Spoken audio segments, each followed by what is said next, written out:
Magandang araw mga kaibigan. Gusto kong i-share sa inyo ang mga pinag-uusapan sa live press conference ngayon ni Senator Amy sa Senado. Tungkol ito kay BP Sara, yung lumalabas na parang may ICC warrant of arrest siya. Basta maraming bagay, yung pakikialam daw ng China sa ating eleksyon. Pakinggan natin ang press conference. Marahil kinakailangan tignan na rin natin yan dahil hindi na pakay sa mga problema ngayon yung ibang provision doon. Since it's not yet amended yung binanggit niyo po na Section 17, that's still existing. Hindi po ba enough yan to justify what happened during yung March 11 arrest? Kapag hindi maliwanag ang isang bagay, binabalikan yung debate sa Senado, yung transcript at saka yung contextual analysis ng mga pahayag ng ipinasa, rinipaso yan. At maliwanag dun sa original na talagang yung surrender ay para sa dayuhan lamang. Kung bakit na iwaglit at naiwan yun at may nilagay na mga pag-aamyenda sina Senator Subiri, sina Senator Gordon noong panahon na yon, hindi ko alam kung nakalimutan lamang o sa pagmamadali hindi na isaayos ng maigi. Pero yan naman ang trabaho talaga ng mambabatas. Tignan at isaayos, iklaro ang mga hindi masyadong maliwanag. Ma'am, pareak lang dito. Yung kay Pangulong Marcos po, tsaka VP Sara na trust and performance rating. Kay Pangulo po, 60% trust, 59% performance, pero it represents a decline po since nung fourth quarter ng bansa. Habang kay VP po, tumaas po siya ng 9 percentage point. Comment on it. Pasensya, pero hindi na ako nagbabasa ng survey. Kaya hindi ako up to date dyan. Ang nararamdaman ko, ang pagpuot, ang hinanakit, at ang galit ng mga Bisaya. Galing po ako sa Cebu, mamaya pupunta ako sa Davao. Alam na alam ko ang pakiramdam nila. Ngayon, kung ganito rin ito sa Luzon, ramdam ko sa Manila, hindi ugali ng Pilipino ang pang-aapi sa matanda na may sakit. Hindi natin gawain. Hindi ko alam. Tulad ng sinabi ko, napakaraming survey ngayon na kung tutuusin, kinakailangan na siguro i-supervise, i-control ng COMELEC kasi grabe na ang mind-setting, brainwashing, Correct. playing the predicate, ika nga.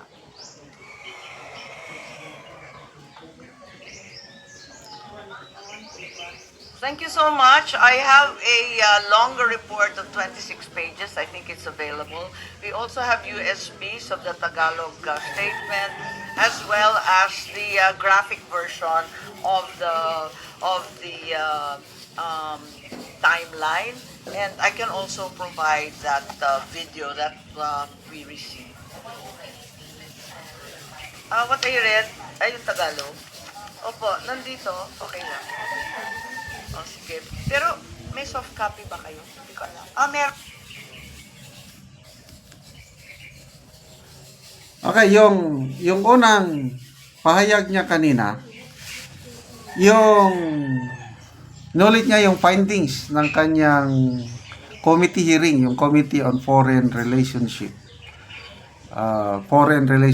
Na klaro na maraming nalabag na batas sa pag-aresto, pag-surrender kay PRRD sa ICC. Pati daw yung Interpol Charter or Constitution, hindi din daw nasunod, na bawal pala ang Interpol makialam sa internal procedures ng isang bansa. At yun, nalabag. Binanggit din ni Senator Amy yung statement ni retired Supreme Court Justice Ascuna na talagang nalabag ang mga batas natin sa Pilipinas, yung ginawa ng administrasyong ito na pag-surrender sa dating Pangulong Duterte doon sa ICC. Yun yung mga ini-emphasize niya. And then, yung kay BP Sara, yung lumalabas na nakita mismo ni BP Sara yung listahan sa ICC nung nandun siya na kasamang pangalan niya sa mga posible na arestuhin. At sinasabi ni Senator Amy na gagawin niya ang lahat ng niyang makakaya para pigilan yung pag-aresto kay BP Sara. So kung paano, hindi pa niya masagot. Nag-iisip pa daw. Wala pa siyang concrete na gagawin kung paano niya mapigilan yung pag-aresto ng ICC kay BP Sara kung sakaling matuloy. Okay? So, maraming pinag-usapan yung survey. Sinasabi kanina, may lumabas na survey ng Okta Research na napakataas nito ng performance rating o trust and approval rating ni Pangulong Marcos. Okta Research. Kabaliktaran sa survey ng Pulse Asia. So, tama yung sagot ni Senator Amy na hindi na siya nagmo-monitor sa survey dahil ang dami ng survey lumalabas.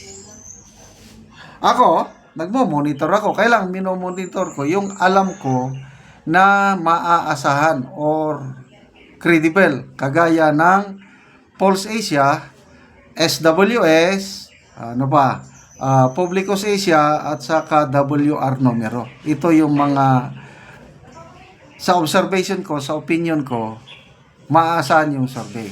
Ang sa akin, personal opinion ko, observation ko, Okta Research and Tangery, hindi ko na yon pinapaniwalaan. Nasa taong bayan kung sinong pinapaniwalaan kasi yung Tangery, lumalabas ang top performing government agency, ang House of Representatives.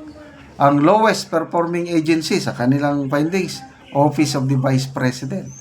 Kabaliktaran yun sa resulta ng survey ng Pulse Asia na si BP Sara ang may pinakamataas na approval and trust rating. Ang pinakamababa, si Speaker Martin Romualdez. So magkaiba ang resulta ng Pulse Asia at saka Tangery. So, sino ang paniniwalaan ko?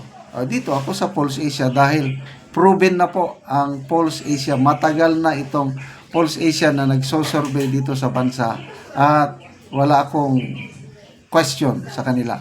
Tangery, I'm sorry, hindi ako naniniwala sa survey ng Tangery. Okay, salamat mga kaibigan sa inyong pagsubaybay sa ating channel.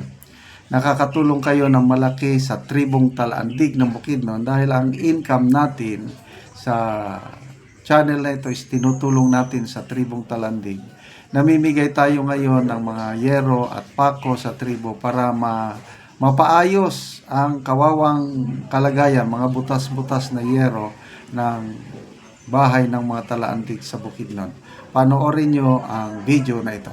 Ron mo na pod ni ang balay nga nanginahanglan og tabang nga trapal lang ang atop og ang bisan gani ang dingding tunnel bagra.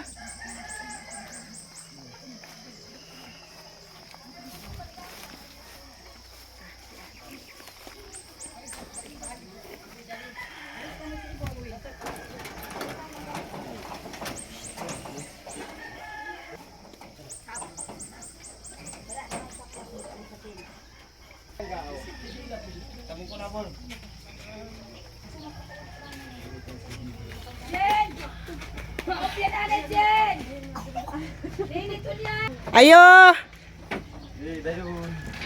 Mayang buntag. Oo. Karon mo na ni ang trapal lang in taon nga atop sa ilang balay.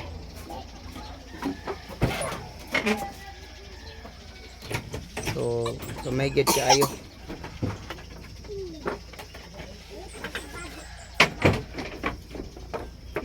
Karon ya, pila naman ni ka bulan ang imong atop nga trapal? Isa na ni kabulan pero nagisi na gyud kay dali ra man gud magisi ang trapal, bigid magsilbi. Di gyud na magsilbi. Bigid malinganan og pambasin kay busa nanginganan gid mi tabang og Oo. sin. O karon ya manguha na ka og kuan kanang kahoy kay matagaan na ka na og lansang pako plinsin og sin. Manguha na kog kahoy karon kay og salamat na lang sa Ginoo ug sa tao nga nagtan-aw karon sa video. Oo. So matagaan na gid ka. Manginawat unta nga magpadayon pa ni nga tabang para daghang pang tao nga matabangan sama namo. Oo, sige salamat.